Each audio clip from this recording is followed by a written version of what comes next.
எல்லோருக்கும் வணக்கம்.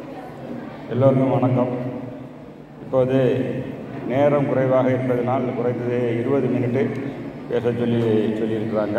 இதில் எனக்கு தரப்பட்ட தலைப்பு என்னவென்றால், அகஸ்தியர் எப்படி சித்த வைத்தியத்தின் மூலம் இந்தியாவை இணைக்கிறார். இதுதான் அதனுடைய தலைப்பு. இதாவது இந்த பிரைம் மினிஸ்டர் தான் இந்த ஐடியா இந்த வருஷத்துலேருந்து தான் எல்லா மாநிலங்கள்லேயும் அகஸ்தியர் யுனைட்டிங் இந்தியா என்ற தலைப்பில் அவங்க இதை கொண்டாட சொல்லி அதுக்குள்ள சப்போர்ட்டெல்லாம் செய்கிறாங்க. அது ஏன் சொல்கிறாருன்னா, இவர் கேதார்நாத் இமயமலை கேதார்நாத்லேருந்து கன்னியாகுமரி வரை பல அகஸ்தியர் கோவில்கள், குகைகள் இதெல்லாம் இருக்குது. இதுவே இந்தியாவை யுனைட் செய்யுது. அந்த கான்செப்ட் தான் வெளியே சொல்கிறதுக்கு தான் இது வந்திருக்கு. இப்போ நம்ம சொல்லும்போது இப்போ என்னாச்சுன்னா, அகத்தின்னு ஒன்று இருக்குது, இன்டர்னல் ஃபயர். அது தத்துவ ரீதியாட்ட உள்ள அகஸ்தியர் வடக்கையும் தெற்கையும் இணைத்தார் அப்படின்னு சொல்லியிருக்கு. அது புராணம் இருக்குது. அந்த புராணம் உங்களுக்கு இப்போ எல்லோரும் சொன்னாங்க, அங்கே வடக்க சிவபார்வதி கல்யாணம் நடக்கும்போது தேவர்கள்லாம் இறங்கினால வடக்கு தாழ்ந்து போச்சு. அப்போ தெற்க சமநிலைப்படுத்தி அகத்தியரை போக சொன்னாங்க அப்படின்னு. அகத்தியர் கன்னியாகுமரிக்கு தான் வந்தார். இங்கேருந்து 4 கிலோமீட்டர் கோவில் இருக்குது, அங்கே தான் தங்கினார்.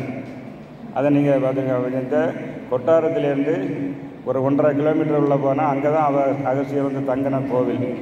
அப்போது அகஸ்தியர் கேட்டார், அங்கே இருந்துட்டு இமயமலையில் சிவசக்தி கல்யாணத்தை பார்க்கணும் வரம் கேட்டதுனால அங்கே இருந்துட்டு அவருக்கு கல்யாண தரிசனம் கொடுத்தாரு. அதனால் திருமண தடைகள் அகழ்வதற்கும் இந்த கோவில் எடுத்துக்காட்டாக இருக்குது. இது பார்க்காங்கன்னு பாருங்கள். அப்போ அகஸ்தியர் இங்கே வந்தார். அப்போ வடக்கேருந்து வந்தார். இப்போ வடக்கு தெற்கு ஒரு இணைப்பு பாலம். அது மாத்திரம் இல்லை, இந்த அகஸ்தியர்கிட்ட படிக்கிறதுக்கு வேண்டி வால்மீகி வந்திருக்கிறார். இந்த செய்தியை நீங்கள் பார்த்துங்க. அகஸ்தியர்கிட்ட படிக்கிறதுக்கு வேண்டி வால்மீகி வந்திருக்கிறார் கன்னியாகுமரிக்கு.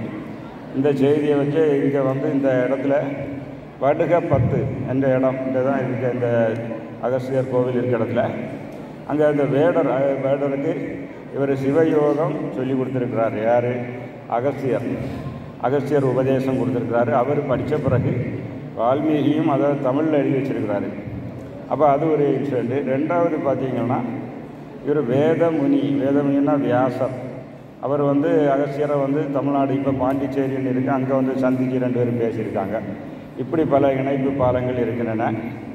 இப்போ இதில் இருந்தாச்சும் அகஸ்தியர் இங்கே வந்ததுனால என்னாச்சு, வடக்கும் தெற்கும் ஈக்குவலாகி சமநிலை பெற்றது. அதை தான் இந்த அகத்தின்னு சொன்னால், நாம் யோகாவில் சுழுமுனை, இடகலை பிங்கலை சுழுமுனை. அந்த சுழுமுனையில் எனர்ஜி ஃப்ளோ ஆனால் இடகலை பிங்கலை வடக்கும் தெற்கும் சமமாகும். அதுதான் யோக விளக்கம். இடகலை பிங்கலை ரெண்டும் சமமாகணும் என்றால் சுழுமுனையில் எனர்ஜி பாடணும். அது சுழுமுனையில் அக்னி தான் பாடுது. அதனால தான் அது இன்டர்னல் ஃபயர். இது யோக விளக்கம். சரி, அகஸ்தீஸ்வரர் சொன்னால் அகத்தியருடைய குரு. அகத்தியருக்கு அகத்தியராக விளங்குவது சிவபெருமான் தான் அகஸ்தீஸ்வரர். இங்கே அகஸ்தீஸ்வரன் தாலுகான்னு இருக்குது. இங்கே அகத்தியர் எங்கெல்லாம் தங்குறாரோ அங்கெல்லாம் சிவலிங்க பிரதிஷ்டை செய்வார். இங்கே இந்த கோவில்லையும் அந்த பிரதிஷ்டை செய்திருக்கிற அகஸ்தீஸ்வரர் சிவபெருமான் பாண்டிச்சேரியில் பண்ணியிருக்கிறாரு. குற்றாலத்தில் அவர் பண்ணியிருக்க சிவபெருமானுடைய சிவலிங்க பிரதிஷ்டை பண்ணியிருக்கிறார். சரி, ஏனென்றால் சிவபெருமான் தான் இவருடைய குரு. இந்த சித்த வைத்தியம் தொடங்கியது யார்னா அகத்தியர் கிடையாது, சிவபெருமான் தான் வைத்தியநாதன் சொல்லி அங்கே ஜோதிர்லிங்கங்கள் 4 லிங்கங்கள் இருக்குது. அதனால் சித்த வைத்தியம் தொடங்குவது சிவபெருமானில் தான். சிவபெருமான் தான் முதல்ல 7 லட்சம் சித்த வைத்திய குறிப்புகளை எழுதி வச்சால், அஃபோரிசம் பேர். அந்த 7 லட்சத்தை சுருக்கி தான் போகர் 7000 சுருக்கி எழுதினார். அந்த போகர் எப்படின்னா 2 தலைமுறைகளுக்கு சீடம். சொன்னால் திருமூலர் பரம்பரையிலையும் போகர் வர்றாரு. அவர் அகஸ்தியர்கிட்ட பொதிகை மலையில் போய் கொஞ்ச நாள் தங்கியிருந்த சித்த மருத்துவம் பயின்றார். அந்த முறையிலே அவர் அந்த சித்த வைத்தியத்தையும் எழுதி வச்சிருக்கிறார். சரி, இப்போ நமக்கு என்னாச்சுன்னா, அகஸ்தியர் சித்த மருத்துவம் அது பொதிகை மலையில் இருக்கும்போது, இப்போது அந்த பொதிகை மலையின் அடிவாரம், அதுக்கு பேர் நீங்கள் அங்கே இப்போ ட்ரைபல்ஸ் இருக்காங்க. பாபநாசம் மலை அடிவாரத்தில் ஒரு ட்ரைபல்ஸ் இருக்காங்க. அந்த ட்ரைபல்ஸ் இப்போ எந்த நோயாக இருந்தாலும் அதற்கு மருந்து கொடுக்குறாங்க. அங்கே வந்து ஃபாரஸ்ட் ஏரியாவில் இருக்கிறதுனால சனிக்கிழமை ஞாயிற்றுக்கிழமையில் மட்டும்தான் ஆட்களை அங்கே அலோவ் பண்ணுவாங்க. அது சிறந்த முறையில் அவங்க இப்போவும் அகஸ்தியர் உயிரோடு தான் இருக்கிறாரு, எங்கள் கூட தான் இருக்கிறாரு. ஏதாவது சித்த வைத்தியத்தில் ஏதாவது ஒரு கருத்து வேணும்னா அவர் வந்து உள் நின்று உணர்த்துக்கிறார். ஏன்னா அகத்தீசர் உங்கள் உள்ளே இருக்க வழி நடத்தக்கூடிய ஈசர் அகத்தீசர் அப்படி இருக்கிறாரு அப்படின்னு சொல்லி அப்போ வந்து தமிழ்நாட்டில் சித்த மருத்துவம் இருக்குது. அதுக்கு அடுத்தபடியாக பார்த்தா கன்னியாகுமரி டிஸ்ட்ரிக்டில் ஒவ்வொரு ஏரியாவிலையுமே ஒவ்வொரு விதமான சித்த மருத்துவங்கள் இருக்குது. அதுக்கு அடுத்தது கேரளாவில் சித்த மருத்துவம் எப்படி என்றால் அகஸ்தியரிலிருந்து சதானந்தான்னு ஒரு சாமி அகஸ்தியர் அருள் பெற்று சதானந்தபுரம் கொட்டாரக்கரை பக்கம் ஆசிரமம் வச்சுருக்கிறாரு.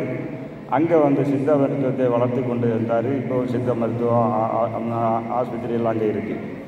அடுத்தபடியாட்டு பார்த்தா இந்த ட்ரைபல்ஸ் பாம்பேயில் தானே பக்கம் இருக்காங்க. பாம்பேயில் தானே பக்கம் நம்ம தமிழ் இங்கேருந்து போன ட்ரைபல்ஸு காணிக்காரங்க அந்த ஏரியாவில் இருந்து இதே சித்த மருத்துவத்தை வந்து பயில்கிறார்கள். அவர்கள் பயிலக்கூடிய சித்த மருத்துவம் என்ன என்று பார்த்தால் அகஸ்தியர், சேரையர், புலிப்பானை இந்த வைத்தியத்தை தான் அவங்க அங்கே செய்துட்ருக்காங்க. அதே மாதிரி இந்தூர்னால் மத்திய பிரதேசத்தில் இந்த ட்ரைபல்ஸ் இருக்காங்க. அடுத்து பீகாரில் இருக்காங்க. அடுத்த கேதார்நாத் அடிவாரத்தில் இந்த ட்ரைபல்ஸு இங்கே இருந்து இதே மாதிரி அகஸ்தீஸ்வரன் உள்ள இதில் வந்து இது பண்ணிகிட்ருக்காங்க சித்த மருத்துவம். அப்போ இந்த சித்த மருத்துவத்துக்கு உள்ள விசேஷம் என்ன என்றால் இதுதான் இந்தியாவிலுடைய ஆதியான ரொம்ப பழமையான மருத்துவம். இதிலேருந்து தான் இது ஆயுர்வேதம் வந்தது. சித்த மருத்துவத்தில் எத்தனை ஒரு 25 மருந்து இருக்குன்னா அதில் ஒரு 15 மருந்தை வச்சு தான் அவங்க வந்து ஆயுர்வேதம்னு பேர் போட்டு அப்படி வச்சுருக்காங்களே தவிர சித்த வைத்தியத்துக்கு மேலே இது ஒன்றும் கிடையாது. இப்போ சித்த வைத்தியத்துக்கு உள்ள விசேஷம் என்ன என்று சொன்னால் சர்ஜரி பழைய காலத்திலே அகஸ்தியர் பற்றி இருக்கிறாரு. சர்ஜரி வந்து இப்போ மாடர்ன் இப்போ தான் வந்து சர்ஜரி எல்லோரும் உலகத்துக்கு தெரியும். அகஸ்தியருக்கு பேரிலே வந்து சர்ஜரி பண்ணியிருக்கிறாரு. அகஸ்தியர் ரணநூல் சாஸ்திரம்னு இருக்குது. ரணநூல் சாஸ்திரம்னா சர்ஜரி பண்ணியிருக்கிறாரு. அதே மாதிரி தேரையர் உள்ள ஒரு பேர் குறிப்பு வர காரணம் இதுதான். அது ஒரு மன்னருக்கு தலையில் வந்து ஒரு சர்ஜரி சொன்னதில் ஒரு தோடு அதை வந்து வெளியே கொண்டு வரக்கூடிய தாம்பாளத்தில் தேரையர் வந்து கொண்டு வர தேரையர்னு ஒரு பேர் அகஸ்தியர் வச்சார். அப்போ சர்ஜரின்னு உள்ள இதுவும் அகஸ்தியர் இருக்கிற காலத்தில் அவர் தான் தொடக்கமாக இருக்கிறார். ஆக நிறைய ட்ரெடிஷனுக்கு முதல் ஃபவுண்டன் சோல்ஸாக இருக்கிறது வந்து அகஸ்தியர். முதல்ல நீங்கள் லாங்குவேஜ் பார்த்தா அகத்தியம் கிராமர்னு வந்து இருக்குது. சித்த வைத்தியத்துக்கு அப்படி. அடுத்தது வந்து உங்களுக்கு வர்மக்கலையும் இது வந்து சிவபெருமான்றது தான் அவர் படித்தார். சிவபெருமான்றது படித்து தான் அதை நூல்களாட்டு சிலம்பம் இதெல்லாம் வந்து எழுதி வச்சார். அப்போ இவர் வந்து ஃபைட்டிங்கில் இவன் முருகனுக்கு கூட ஃபைட்டிங் பண்ணியிருக்கிறாரு.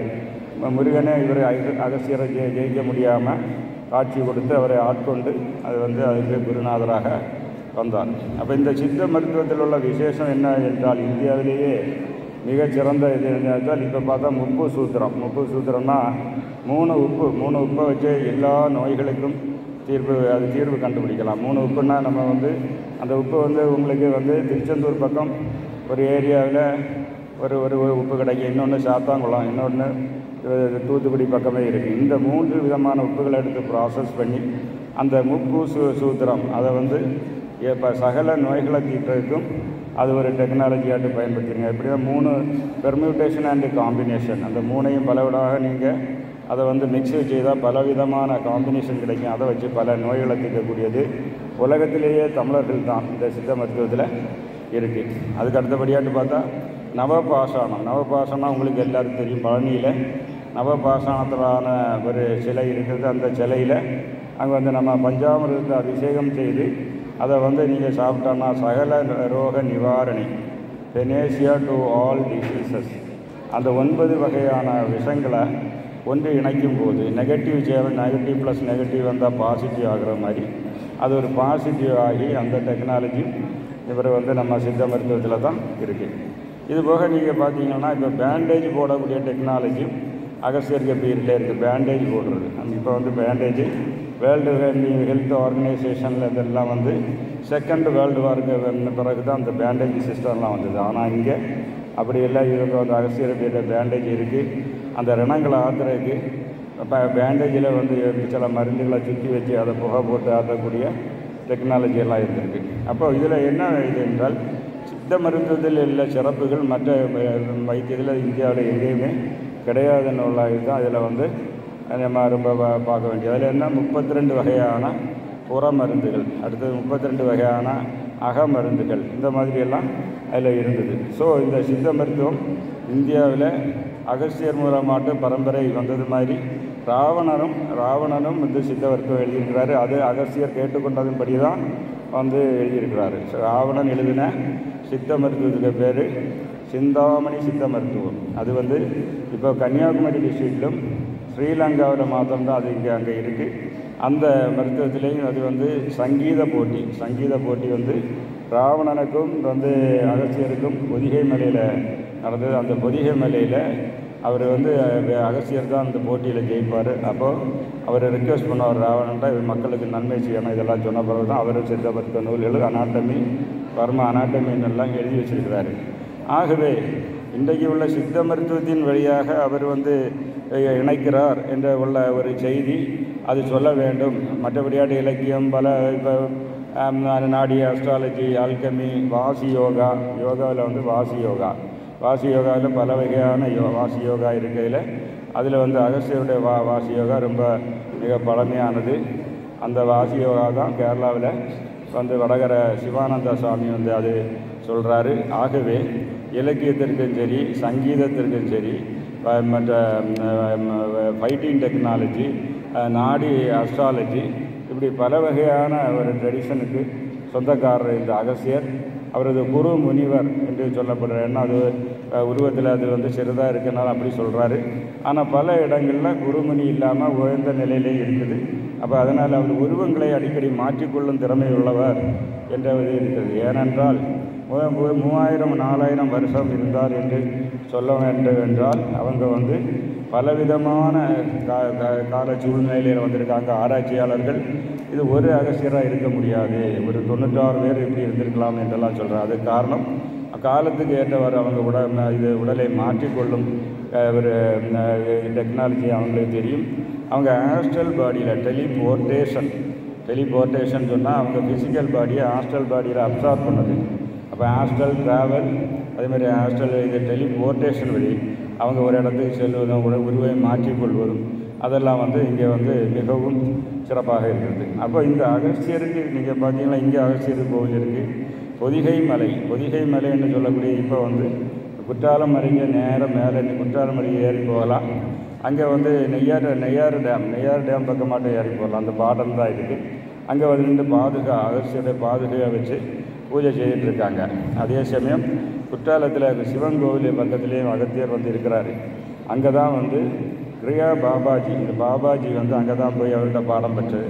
அங்கேயிருந்து பாடம் பெற்ற பிறகு தான் அவர் வந்து கிரியா யோகா கற்றுக்கொண்டு அகஸ்தியரிடம் கற்றுக்கொண்டு அவர் வந்து தூணகிரி இமயமலையில் தூணகிரின்ற பக்கத்தில் அந்த ஒரு குகையில் வந்து அகஸ்தியர் இந்த கிரியா பாபாஜி இருக்கிறார். அதனால் இந்த பல சீடர்கள் 12 சீடர்கள் என்று சொன்னாலும் லேட்டஸ்டாக இப்போ வந்து குருவாய் வருவாய் அருள்வாய் குகனே என்று சொல்வது போட்டு அது வந்து அகத்தி உங்களுக்கு உள்ளே இருந்து உணர்த்துவார். இறைவன் ஒன்றாகி உடனாகி வேறாகினா தேர்ட் பர்சனாக இருந்து உணர்த்துவார்.